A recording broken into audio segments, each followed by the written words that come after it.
Hello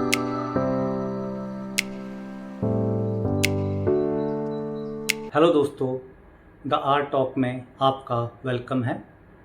आज मैं आपसे एक सीधा सवाल पूछता हूँ। अगर पैसा ही सब कुछ होता तो दुनिया के सबसे पावरफुल कंट्रीज़ मिडिल ईस्ट के ऑयल रिच नेशंस होते। फिर ऐसा क्यों है कि जब वॉर का नाम आता है तो सबकी नज़र एक सैंक्शन कंट्री पर है? जी हाँ, ईरान। सोचिए, एक side Saudi Arabia, UAE, Qatar, trillion dollar economies, luxury cities, और दूसरी साइड ईरान, सैंक्शन के नीचे प्रेशर में। फिर भी ज़्यादा स्ट्रॉन्ग कंट्री कौन लगता है? सच अनकंफर्टेबल है।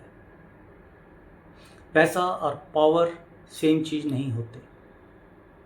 Saudi Arabia 1.2 trillion dollar economy है, यूएई 500 बिलियन डॉलर की इकॉनमी है, कतर 200 बिलियन डॉलर की इकॉनमी है, और ईरान सिर्फ 400 बिलियन के आसपास की इकॉनमी है।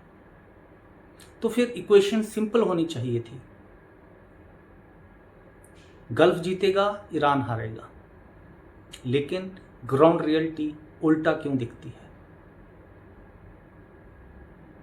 क्योंकि वॉर एक्सेल सीट से नहीं जीती जाती, वॉर माइंडसेट से जीती जाती है। ईरान के पास क्या है?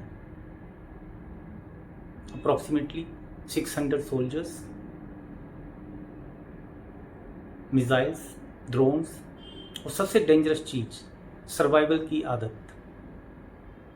सैंक्शन लगे, इकॉनमी हिट हुई, लेकिन सिस्टम कोलैप्स नहीं हुआ। ईरान ने एक चीज़ सीख ली, प्रेशर में कैसे जीना है। अब गल्फ कंट्रीज को देख लीजिए, सब कुछ imported, weapon imported, system imported, और एक और चीज़ कंफर्ट। जहाँ लाइफ इजी होती है वहाँ फाइट करने की आदत कम हो जाती है। और फिर आता है reality check, Yemen war. Saudi Arabia advance weapon, फिर भी oil facility hit, drone attack successful, एक स्ट्राइक और 50% ऑयल प्रोडक्शन बंद। सोचिए, इतना पैसा और एक ड्रोन ने सारा गेम हिला दिया। आज का वॉर बदल चुका है। अब टैंक और जेट से ज़्यादा चीप ड्रोन्स गेम चेंज कर रहे हैं। अब सबसे बड़ा सवाल, अगर सब कुछ है तो खुद डिफेंड क्यों नहीं कर पाते? आंसर सिंपल है, habit of dependency. System strong है लेकिन इंडिपेंडेंट नहीं। अब ईरान वर्सेस यूएस और इजराइल को देखिए। क्या ईरान जीत गया? नहीं। क्या ईरान हार गया? नहीं। यूएसए ने ईरान पर हमला किया जीतने के लिए, पर क्या यूएसए जीत गया? नहीं। जिस पर हमला हुआ वो हारा नहीं, तो जो हारा नहीं वही तो जीता। इस वॉर में एक चीज हुई, ईरान टिक गया वर्ल्ड की स्ट्रॉन्गेस्ट एयर पावर के सामने भी। वो कोलैप्स नहीं हुआ, जवाब दिया। और यही डिफरेंस है जीतने और टूटने के बीच। अब पाकिस्तान को देखिए, इकॉनमी स्ट्रांग है, दुनिया पाकिस्तान को भिखारी देश बोलती है, फिर भी उसे इग्नोर नहीं किया जा सकता। क्यों?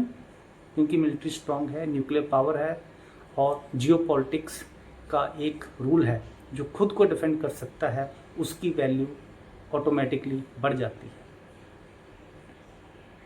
अब पिक्चर क्लियर है, गल्फ कंट्रीज रिच हैं, ईरान रेजिलेंट है, पाकिस्तान मिलिट्रीली स्ट्रांग है, और ये मॉडर्न वर्ल्ड का असली फॉर्मूला है। पैसा आपको कंफर्ट देता है लेकिन सर्वाइवल नहीं सिखाता। वॉर में जीत उसकी होती है जो प्रेशर में टूटता नहीं है।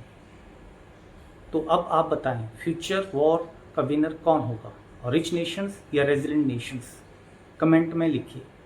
और अगर ऐसे ही रियल नो फिल्टर ब्रेकडाउन चाहिए तो सब्सक्राइब करना मत भूलिए। दोस्तों, हमने YouTube पर ये एक नई शुरुआत की है। हमें पता है अभी बहुत आगे जाना है, बहुत सीखना है, बहुत गलतियां भी होंगी, उनको सुधारना भी है। उसके लिए आपके सहयोग की ज़रूरत है। आपको जो चीज़ खराब लगती है, आपकी गाइडेंस से हम सुधारेंगे। आप प्लीज़ कमेंट करके हमारी गलतियां बताएं और उनको कैसे सुधारें ये भी बताएं। धन्यवाद। लाइक करें, शेयर करें, सब्सक्राइब करें और कमेंट में गाइड करें। जय हिंद, धन्यवाद।